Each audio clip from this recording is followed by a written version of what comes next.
Hi, this is Brad, and welcome to Brad English Podcast, your daily English listening podcast helping you speak English naturally.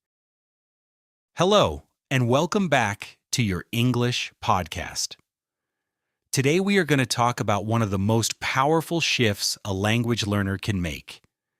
And it is a shift that happens not in the classroom or in a textbook, but right inside your own mind. The topic today is how to stop translating in your head and start thinking directly in English. Now, if you have been learning English for a while, you know exactly what I am talking about when I say translating in your head. It is that mental journey every sentence takes before it comes out of your mouth. A thought appears in your first language. You carry it across a mental bridge, you convert it into English, you check it, and then finally you say it out loud. By that time, the moment has often already passed. This episode is going to explain exactly why that translation habit exists, what it costs you in real conversations, and most importantly, 5 practical daily techniques that will begin to dissolve that mental bridge and replace it with something much more powerful: direct access to English. These techniques are simple. They require no special tools, and you can start using all of them today. Let us begin. When language researchers talk about the mental translation process that second language learners use, they are describing a very real neurological phenomenon. Your first language has been with you since you were a very small child. For many years, every single thought you had, every emotion you felt, every observation you made about the world was processed through your first language. That language is not just something you speak, it is something you think in. It is the operating system of your mind. So when you try to add a second language like English, your brain does the most logical thing it can. It uses the existing system as a bridge. What this looks like in practice is a 2-step process. First, you form your intended meaning in your first language. Then you translate that meaning into English. This bridge feels necessary because it is how you have always done it, and because it does sometimes work, especially when you have plenty of time, like when you are writing an email or doing a grammar exercise. But in real-time spoken conversation, this bridge becomes a wall. It slows everything down too much. It makes the process feel effortful and exhausting. And it creates that painful gap between what you want to say and what actually comes out of your mouth. The translation wall is not a sign of low intelligence or weak language skills. It is a sign that your English is still in the early stages of its journey toward automaticity. Every single fluent speaker of a second language once had this wall. The difference is that at some point, through enough exposure and practice, they stopped needing the bridge. The goal of this episode is to help you reach that same point. The translation wall exists because of how most people learn English in school and in traditional language courses. The typical approach is grammar translation, which means you learn rules, you study vocabulary lists, and you do exercises where you translate sentences from your language into English and back again. This method has been used in classrooms around the world for more than 100 years. And while it builds a certain kind of language knowledge, it actually strengthens the translation wall rather than breaking it. When your entire learning history has been built on the act of translating, it is no surprise that your brain defaults to translation when you try to speak. The other reason the translation wall is so persistent is that your first language is connected to your deepest emotional memories and your most fundamental sense of self.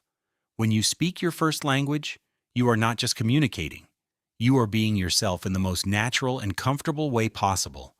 English, on the other hand, is newer. It does not yet have the same emotional depth or the same number of strong memories attached to it. This makes it feel slightly foreign, slightly external, slightly like wearing a coat that does not quite fit yet.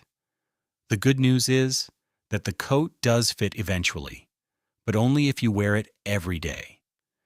This is also why shame and embarrassment make the translation wall worse. When you feel anxious about speaking English, your brain becomes even more cautious and even more likely to retreat to the familiar safety of your first language. Understanding this is the first step to changing it. Many learners have a misconception about what it means to think in English, and this misconception actually makes the goal feel much more intimidating than it needs to be. When people hear the phrase think in English, they imagine some kind of total mental transformation where their entire inner world suddenly switches from their first language to English all at once. They imagine never having another thought in their own language, never having a dream in their mother tongue, never reaching for a word in anything but English. This is not what thinking in English means, and setting that as your goal would actually make you miserable. Thinking in English does not mean replacing your first language. It means building a parallel pathway. It means that when you are in an English context, your English brain activates and handles the processing directly, without needing to route everything through your first language first. You will always think in your mother tongue in many situations. You will always dream in it sometimes. You will always feel your deepest emotions through it. That is not a failure. That is being a bilingual human being. The goal is not to eliminate one language, but to give English its own independent home in your mind, so that when you need it, it is there immediately, directly, and without delay. Think of it like having two separate rooms in your mind. Your first language is in one room and English is in the other. Right now, every time you need something from the English room, you have to go through the first language room to get there. The goal is to give the English room its own front door. Many learners describe a very specific moment when they first notice that their English thinking has started to work differently. They are usually in the middle of a conversation or listening to something in English, and they suddenly realize that they have been understanding and responding without noticing the translation process. It happened automatically. The English was just there. This moment often surprises people because it sneaks up on them. One day the wall is there, and then gradually, bit by bit, it becomes thinner and thinner, until one day you reach through it, and it is barely there at all. This shift usually begins with very simple, highly familiar phrases and sentences, the ones you have heard and used hundreds of times. Things like, "How are you?" and "I do not understand," and "Can you help me?" These phrases bypass the translation process completely because they have been heard and used so many times that they have become direct links in the English brain. The work is to expand this circle of direct access, sentence by sentence, topic by topic, until English thinking becomes your natural mode in English contexts. It feels, when it starts to happen, like a kind of freedom, like the language is finally carrying you instead of you carrying it. The object naming game is the simplest technique in this episode, and also one of the most effective, especially for beginners who want to start building direct English connections from the ground up. Here is how it works. At any point in your day, you look at an object around you and you say its English name out loud or in your mind. Without going through your first language first, you see a chair, and the thought that arises is chair, not your word for chair. You see a window, and the thought is window. You see a glass of water, and the thought is glass of water. This is the most basic form of direct English thinking, and it is where the direct pathway begins to form. The reason this works is that it starts to build a direct connection between the visual experience of seeing an object and the English word for it, bypassing the first language entirely. Over time, these connections become automatic and almost instantaneous. The object naming game is something you can do anywhere, at any time, for any length of time. Waiting for a bus, name everything you see. Sitting in a cafe, name the objects on the table. Cooking dinner, name every ingredient. 2 minutes of this practice every day will begin to build the foundations of direct English thinking faster than you might expect. Yes, the emotion labeling technique works on a deeper level than object naming because it connects your inner emotional world directly to English vocabulary. Here is how it works. Throughout your day, whenever you notice an emotion arising, you give it an immediate English label. You feel something warm and content looking at your morning coffee, and you say to yourself, I feel peaceful. You feel a wave of irritation when the traffic is slow, and you say, I feel frustrated. You feel a little anxious before a meeting, and you say, I feel nervous. The label is always simple, always in the first person, and always in English. What this technique does over time is remarkable. It begins to make English the primary language of your emotional inner life, at least in part. And because emotions are the most deeply felt part of human experience, connecting English to them creates very strong and very durable neural pathways. True emotions add meaning to language in a way that purely intellectual study cannot. When you learn the word frustrated by feeling frustrated and labeling it in English, that word becomes anchored to a real experience in your body and your heart. That kind of anchor is far more powerful than learning a word from a vocabulary list. Weiss Kane Ando. The running commentary method takes direct English thinking to the next level by asking you to produce connected English thoughts rather than individual words or phrases.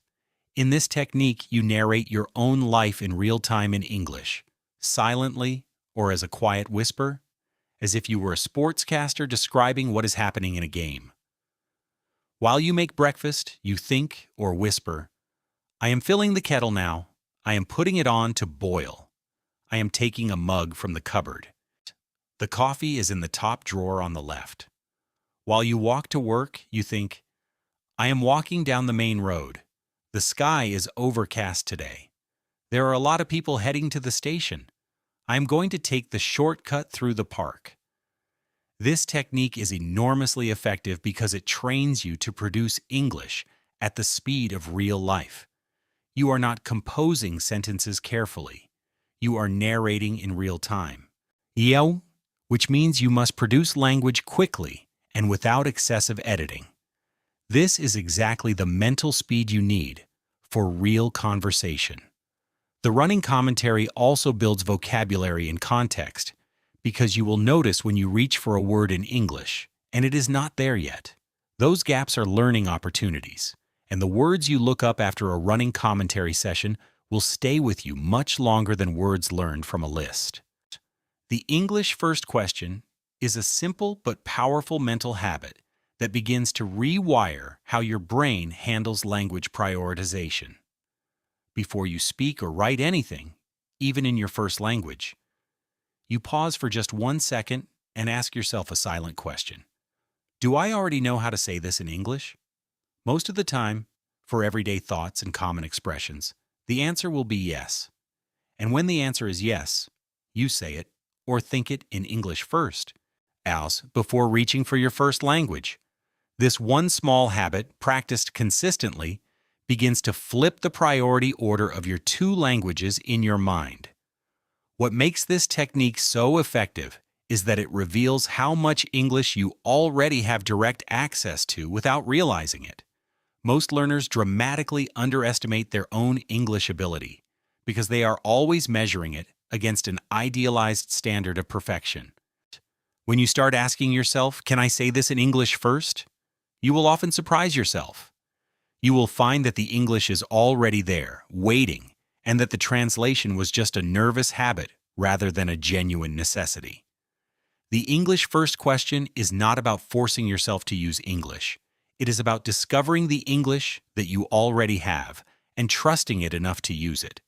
In the morning English thought is the most gentle and perhaps the most powerful of all 5 techniques because it works with the unique neurological state of early morning, when your brain is transitioning from sleep to wakefulness and is in a highly receptive, low-resistance state. The technique is simple. In the first 2 minutes after you wake up, before you reach for your phone, before you get out of bed, you form 3 short thoughts in English. They can be about absolutely anything. I slept well last night. Today I have a busy day ahead of me, but I feel ready. Or, I am still very tired. I need coffee before I can think clearly. The light through the window looks beautiful today. The reason this works so well is that the early morning mind is not yet running its full defensive and self-critical operating system. The inner critic that tells you your English is not good enough is still half asleep. Your brain in those first 2 minutes is open, receptive, somframkrongst, and much more willing to let English flow naturally without judging it. Over weeks of consistent practice, A2-B1 and A2-B1, the morning English thought begins to make English feel like a natural starting language for your day. And that shift in the morning ripples into a more English-ready brain throughout the rest of your waking hours. Today we covered the translation wall and exactly why it exists in your mind. We talked about what thinking in English actually means, which is not replacing your first language but building English its own independent home in your brain. And we went through 5 practical daily techniques: the object naming game, the emotion labeling technique, the running commentary method, the English first question, and the morning English thought. Each of these techniques is simple enough to start today, and each one targets a different aspect of the direct English thinking process. I want to close with one thought. Base is calm. The translation wall that you have been living with did not appear overnight, and it will not disappear overnight either, but it will thin out, and eventually it will fall, if you practice these techniques with patience and consistency.